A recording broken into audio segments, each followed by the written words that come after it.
Goosebumps Revenge of the Living Dummy, Enter Horrorland, Chapters 1 through 3. Enter Horrorland. The Invitation. Dear Brittany Crosby, let the screams begin. You have won a free week-long stay at Horrorland Theme Park, the scariest place on earth. Bring your parents. Bring your friend Molly Malloy, and be sure to bring something to feed the werewolves, like an arm or a leg. We've enclosed free passes to Crocodile Cafe, where you can grab a quick bite, and free tickets to our challenging Swim with a Hungry Shark ride. Hope you're a fast swimmer. You don't need a ticket to the bottomless quicksand pit. Drop in any time. We know you and Molly will never forget your stay at our famous hotel, Stagger Inn. It's a real scream. Really? So come be our ghost. Oops, we mean guest. We look forward to scaring you.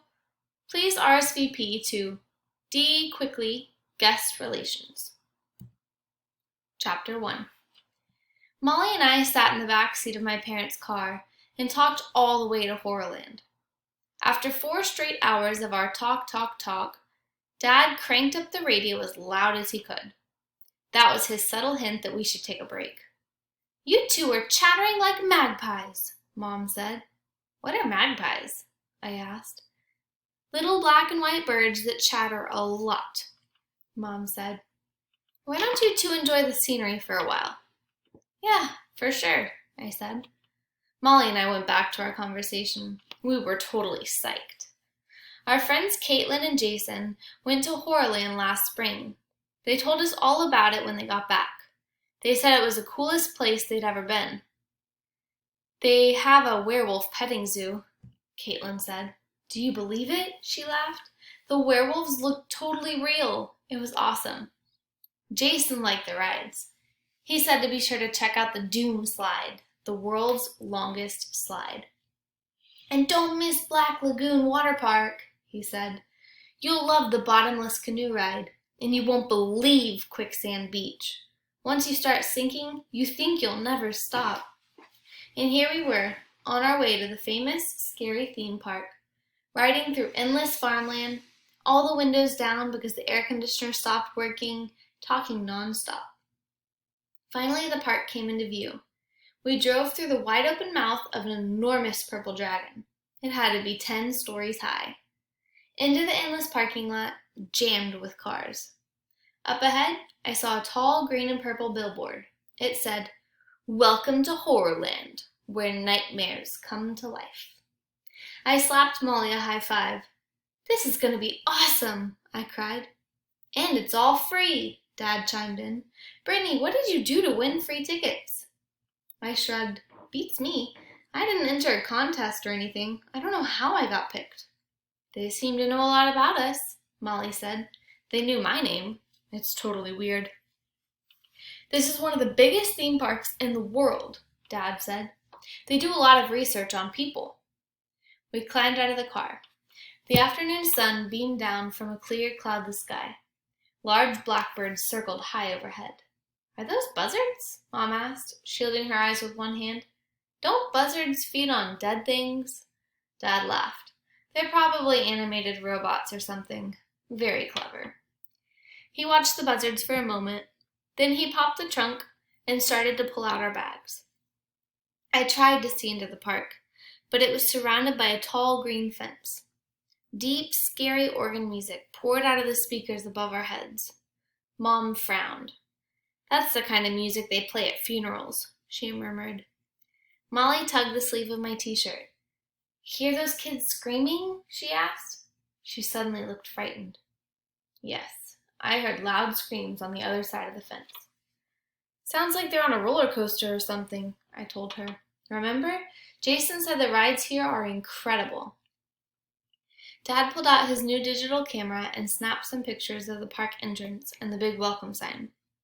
Then we carried our bags down a long row of cars. I spotted a ticket booth next to the wide iron front gate. It looked like a little castle and was green and purple like everything else at Horrorland. Molly laughed. Check out that sign. She pointed to the fence beside the ticket booth. The sign read, "You must be this tall to enter," and the arrow was only 2 feet off the ground. Dad pulled out his camera and clicked a photo of it. Looks like fun, Mom said. It'll be like living inside a horror movie for a week. We lined our bags up on the walk and stepped up to the ticket window. No one in there. That's weird, Dad said. Maybe this booth is closed. It can't be, I said. Look around, it's the only ticket booth. Be patient, Mom said. Someone will come. So we waited. And waited some more. With the hot sun broiling us, sweat making the back of my neck prickle, listening to the screams inside and watching the fat buzzard swoop low overhead. Something is wrong, Dad muttered. If this is the only ticket booth, I think... He never finished his sentence. Suddenly, a hideous horned creature, purple and green with pointed fangs and giant curled claws, leaped out through the ticket window. With a low, nasty growl, it wrapped its claws around my throat, and I started to scream. Chapter 2. Sorry, the creature said. He let go of my throat and patted my shoulder gently. Just doing my job, you know. He had a British accent. We all laughed. My heart was still pounding, but I didn't want to let on that he had scared me. He climbed back into the ticket booth and poked his head out the opening. His long horns scraped the sides of the booth. I'm a horror, he said. We're the park workers, you know, the guides. It's not a bad job. I have paid vacations, and I get to eat any small children I can catch. We all laughed. On the other side of the fence, I heard snarling animal sounds. The snarls turned to a roar. And then I heard people running and screaming their heads off. The horror shook his head. Sounds like one of the creatures escaped Werewolf Village, he said. That happens from time to time. It can be very messy. Molly and I exchanged glances.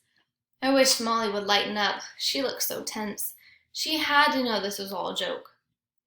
We have a special invitation, Dad said. He pulled the letter from his wallet and handed it to the horror. The horror pretended to eat it. Then he pulled it out of his mouth and read it carefully. He punched some keys on the computer and then poked his head back out. Yes, I see, he said, suddenly serious. I see. Brittany and Molly, you are very special guests. Then he laughed a cold and evil laugh. His laugh gave me a chill. What did he mean by very special? So, do we just go in? Dad asked.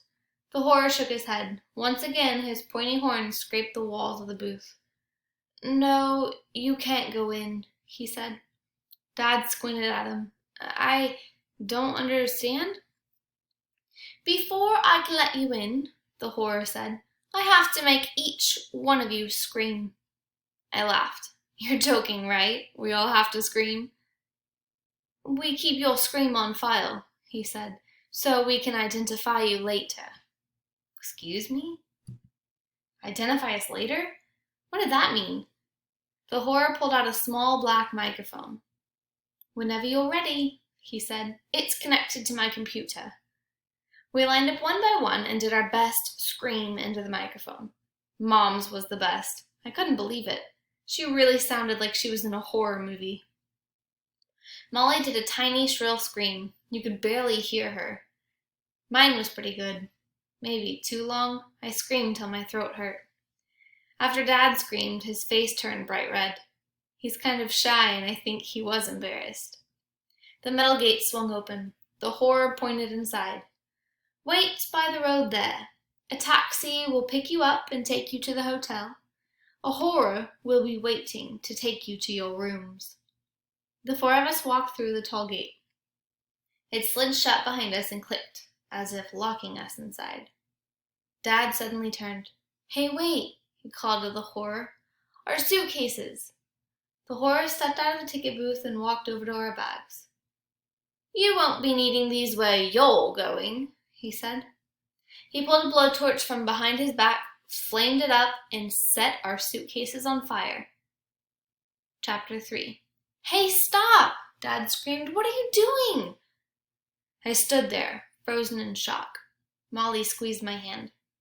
Dad and Mom both grabbed the bars of the metal gate and tried to slide it open, but it had snapped shut. We were trapped inside. Flames rose high over the suitcases. The cases burned like paper, turning brown, then black under the darting flames. "Are you crazy? You can't do that!" Dad screamed. "All our belongings, everything we brought!" He tugged at the bars. I peered through the gate. The horror had vanished. "Calm down," Mom said, holding onto his shoulder. "Come on, Sean, calm down. It has to be a joke." "Right?" I said. "It's special effects, Dad. Don't lose it. We just got here. Bet you $1,000,000 our bags will be at the hotel when we get there." The four of us gazed through the bars. Our cases were black and charred. Flames burned over our clothes, making a sizzling, crackling sound. I spun around when I heard a horn honk. A long, yellow taxi squealed to a stop beside us. In big black letters on the side, it read, "Last Ride Cab Co." A horror stuck his head out of the driver's window. "Crosby family? Ready for your last ride? All aboard," he called. He had a high, scratchy voice. He reached back and pulled open the back door for us. All four of us squeezed into the back seat. The brown leather was cracked and faded. The car smelled kind of sour. "Buckle up," the horror said, making the engine roar. We all reached behind us. "There aren't any seatbelts," Molly said. "No problem," the horror muttered. "I've got mine buckled." "Is it a long ride?" Dad asked. "I know a shortcut," he said. The taxi lurched forward. Molly grabbed my arm. As we picked up speed, I stared out at the park. It rolled by so fast, it was mostly a blur of bright colors and faces. I saw some kids running from a giant roaring gorilla, and we passed under a ride where kids were sitting on huge bats, their wings flapping as they circled the sky. A red and black sign on the front of the very tall building read, "Vampire State Building, Blood Donors Welcome." Across the road, I glimpsed a tiny shack with a sign out front, "Worm and Bait Shop, all you can eat." We passed a crowded outdoor theater. Outside, a sign read, "TV's hit show, Dancing with the Squids." Squinting out the window, I saw 3 kids on stage wrestling with giant squids twice their size. "Can we skip that one?" Molly asked. "It's a lot of fun," the driver said, "unless they sit on you." He slowed the taxi as we swerved through a crowd of kids in scout uniforms. "Don't want to mow down too many scouts," he said in his scratchy voice. "They complain if I hit more than 2 or 3 of them." The road got narrow and bumpy as we entered what looked like a swamp with tangled palm trees and tall ferns. The car zoomed forward, and my head hit the roof with each hard bump. "Ow! Could you slow down a little?" Mom asked. The driver didn't answer. His eyes were on the controls. He spun the wheel one way, then the other. The taxi bumped off the road into tall grass. The tires slid and spun in the mud. The horror yanked the wheel from side to side. He pumped hard on the brakes again and again. "It's busted! I knew this would happen," he cried. "I warned them at the garage." "Ow!" I yelled as we hit a deep hole. Ferns and tree branches smacked the windows as we sped over the grassy marsh. "This is no joke," the horror cried. "Look!" He spun the wheel completely around. "What's wrong?" Dad cried. "The steering and the brakes are out," the horror said. "I can't control this thing." We bumped over something hard. The car jerked up, then down again. We picked up speed. It was all a green blur outside the window. "This isn't part of the deal," the horror said. "They promised they'd fix it." He pumped the brakes a few more times, but the car roared ahead. "I'm really sorry, folks. This never happened before," he said. I'm really sorry to do this." I cried out as he shoved open his door. He let go of the steering wheel, turned his body, and, screaming his head off, dove from the car. I saw him tumble through the tall grass. His open car door scraped against thick vines and tree limbs as we roared past, faster, bumping and lurching. The 4 of us bounced with every bump, helpless in the back seat, unable to reach the controls. When I saw Then I saw the red brick wall rise up in front of us. I opened my mouth to scream, but Molly beat me to it. We're going to hit it, she wailed. We're going to crash!